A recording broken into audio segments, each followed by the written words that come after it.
D'après certains savants de l'islam, le prophète de l'islam qu'on appelle Muhammad, ou bien Mahomet, de son vrai nom, Abu al-Qasaïm Muhammad ibn Abdallah ben Muttalib ibn Hashim, serait né à l'an 570 du calendrier julien et il va mourir à l'an 632 du calendrier julien, qui est aujourd'hui devenu le calendrier grégorien parce qu'il a été modifié en 1582.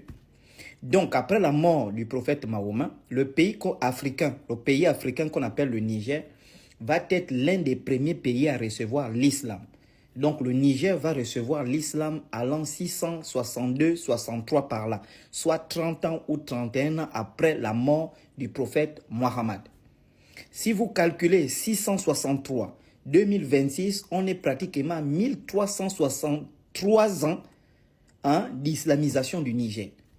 Donc, en 1300 ans que l'islam est installé au Niger, le Niger figure toujours parmi les pays les plus pauvres de la planète. Pas du continent africain, de la planète. C'est-à-dire que quand on classe les pays les plus pauvres du top 5, le Niger est dedans.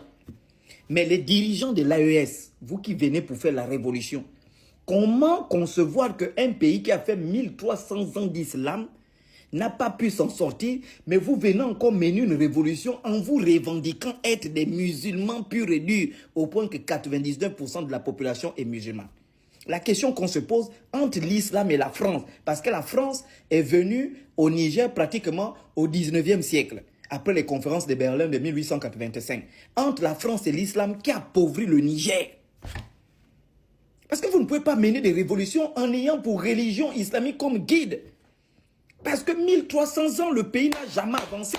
Nous, on veut voir une révolution. Venez d'abord enlever l'islam du Niger pour dire on va d'abord suivre la voie animiste.